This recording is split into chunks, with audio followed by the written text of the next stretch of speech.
What's up, pretty gang? It's your favorite nail tech Peaches, back with another reconstruction video. This is a month old. You know, my client came back, needed the maintenance. We did remove the acrylic off the big toenails. She wanted acrylic on all 10 this time, and so this is what we pretty much ended up with before and after. I'm only showing you guys one foot in this video. I'll do a part 2 for the second one. Of course, as always, follow me on social media, subscribe and turn notifications on, you guys. Don't forget, I'm in Sacramento for those who want to book, and there is coupon codes in the description if you want to save money. I got a not polished coupon code Peaches. Use it or lose it. I got 30 days to prove that I am worth keeping this coupon code. And then of course you can follow me on my personal social media, and my Amazon storefront is linked below. Boom, everything is out in the open. If you missed all of that, just check the description. More of the story, check the description. So in a second, what's going to pop up is information on my e-file, which you can find on my Amazon storefront. This is the one I use purely for feet only, not on hands. It's good for beginners. I've used this multiple times. Like, I bought them multiple times. And then sanding bands. This is most comparable to what I get in the nail supply store. I actually used to buy these. So we are prepping for this reconstruction.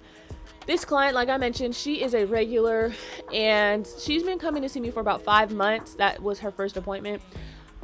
Originally, her toenails, something happened to them about like 2 years ago, I want to say. She's seen a podiatrist. She doesn't have any fungal infections or anything like that. And she got the clear a while ago to go ahead and get enhancements. Although the podiatrist did want to check up with her to make sure she is having growth. I wasn't sure how much they would grow in or whatever. I don't promise people anything, but you guys, when we checked back, this is her first appointment. Look how much of a difference there is. Her nail bed is widening out. Her nail plate is catching up. It's like, you know, getting longer. So we were really enjoying the fact that, wow, we actually are seeing some decent growth. I'm not saying that this is going to help everybody. Everyone's stuff is different, okay? So don't be saying Peaches said my toenails would automatically grow out. Hell no, that's not what I'm saying. Everybody's situation is different, okay? So this is the color that I'm using. Nude Me from Not Polished, because you already know if it's not polished, it's not nothing. Use the coupon code if you want to save some money.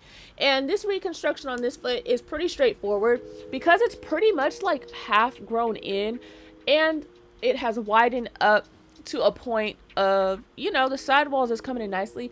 I am really worried about just matching whatever's there so I can fill in the last half of the toenail. So as you saw, when I do reconstructions on toenails that already have a good portion of nail, I will take a nice bead, I will start it on the actual nail plate and let it set for a second before I drag it down, because I want everything to drag down as one solid bead, so that way nothing gets jagged, nothing feels weird, because that is not going to make for a comfortable grow out for a reconstruction. Okay, do y'all hear me on that?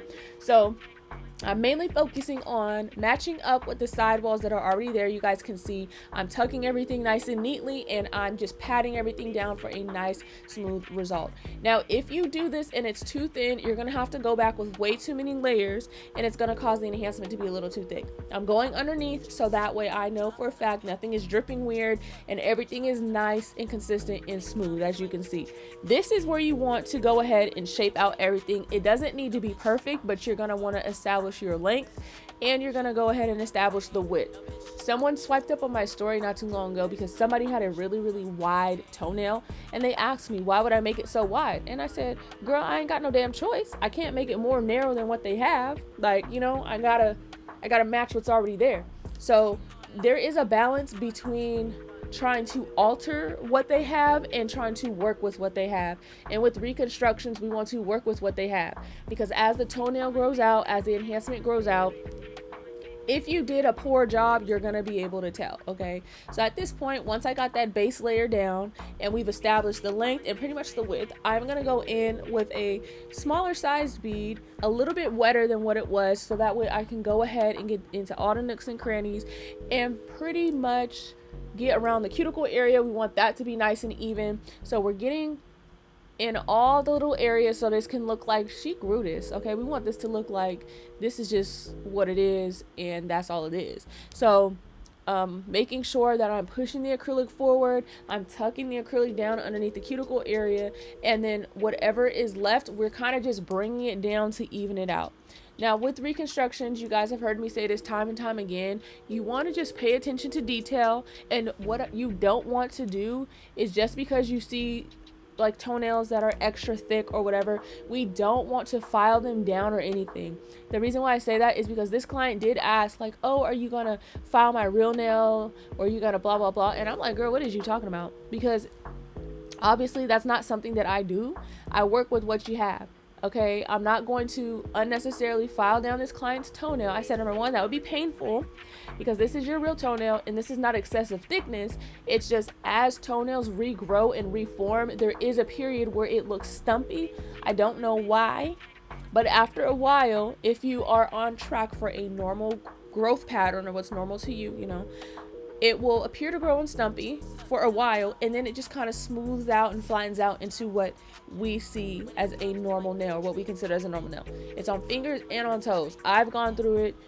If you've lost a nail, you might know what I'm talking about. Everyone's doesn't go back to normal, but for those who do, it's part of the phase. So if I were to clip and take away and file down, number one, it would be painful, and number two, it would alter the like path that she's on and would be unnecessarily shortening and thinning and causing damage. Okay, so at this point you can see I'm pretty much just doing my last little final touches. You want to make sure everything is as smooth and nice as possible to limit the amount of time you have to spend on filing and all of that.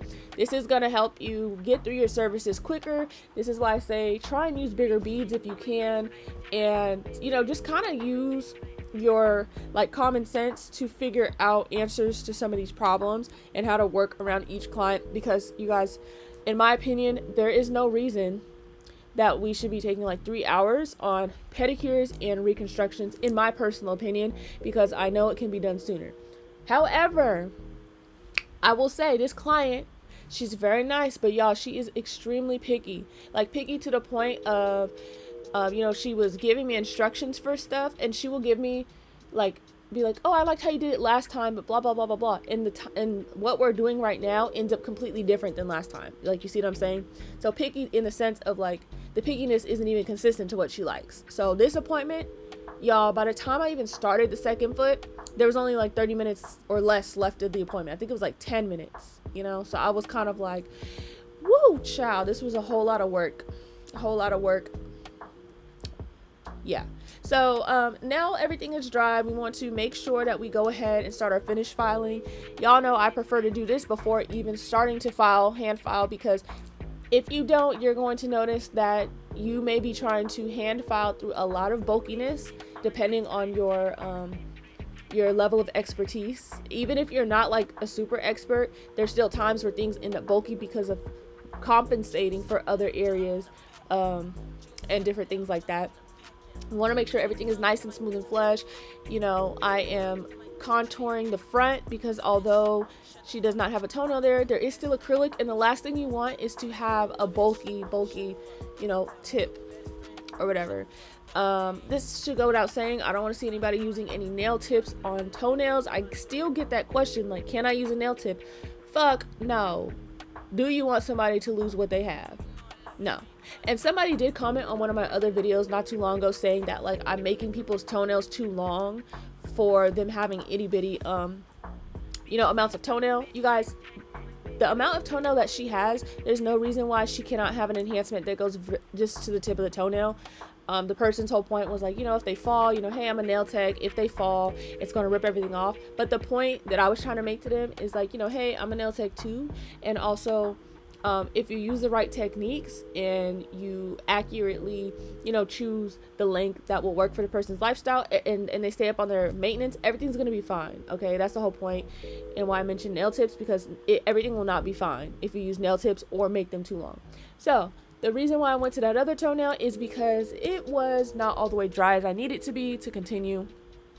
So you guys can see now on this part, especially when it comes to reconstructions, you need to know how to use your file. So you can see sometimes I'm using the very tip of my file to file into areas that are much smaller, or that I need to be a little bit less aggressive but still get something done. Okay, knowing the parts of your file is going to be key for everything, not even just for toenails, but for all types of enhancements. The reason being is because you learn how to cut people less.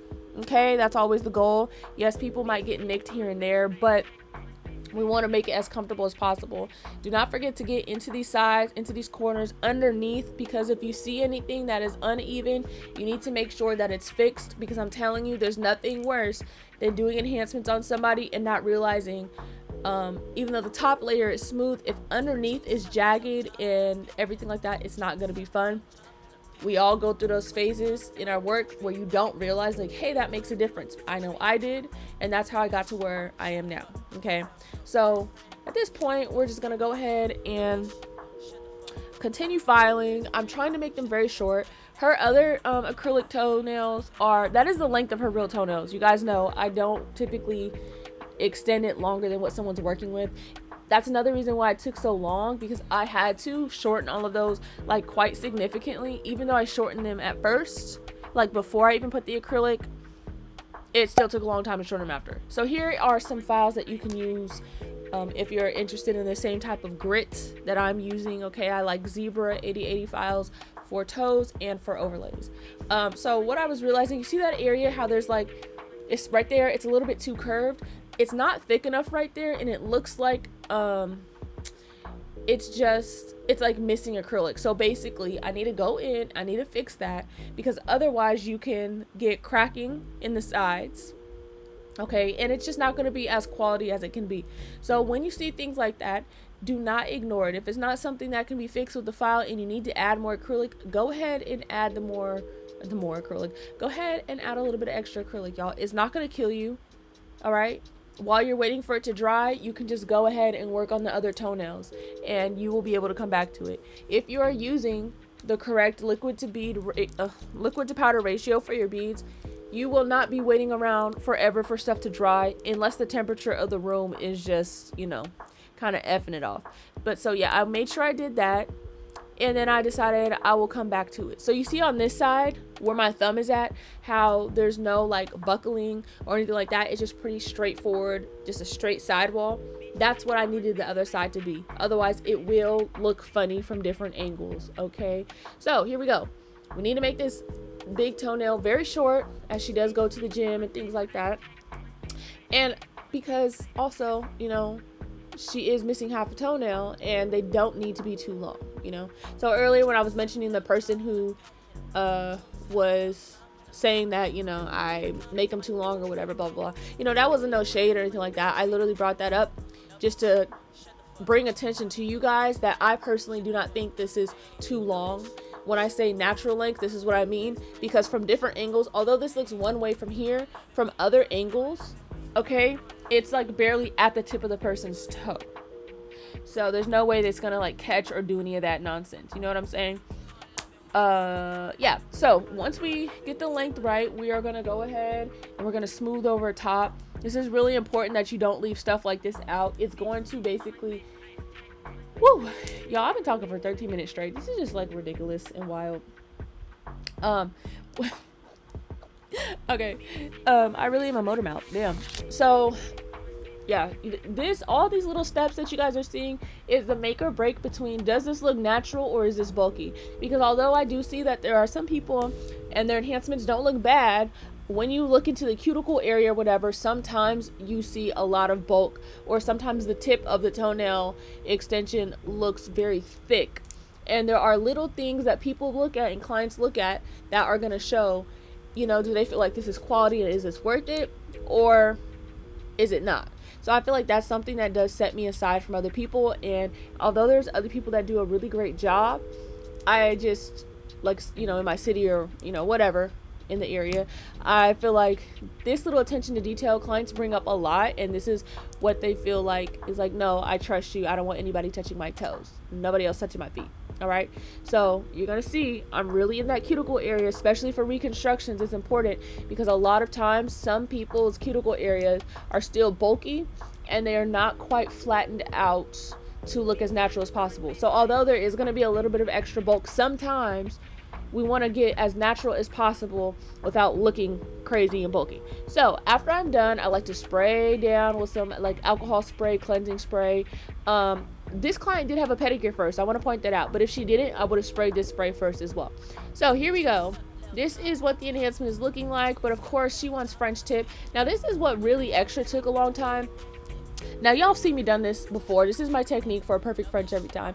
But you know, she likes it thick, which I remember, but she was trying to get me to do it like how it was last time. But I promise y'all, last time was so much thinner than this, and it ended up being like closer to the original thickness that I typically do, just standard. So it was just like a lot of little micro instructions that she was trying to give me, and then basically was like, I should just let you do it because it comes out so much nicer.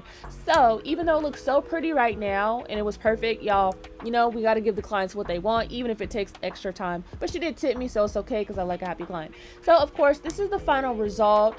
We're gonna do part 2, the reconstruction, on a different day, and as always, hope you enjoyed. I'll see you in the next one.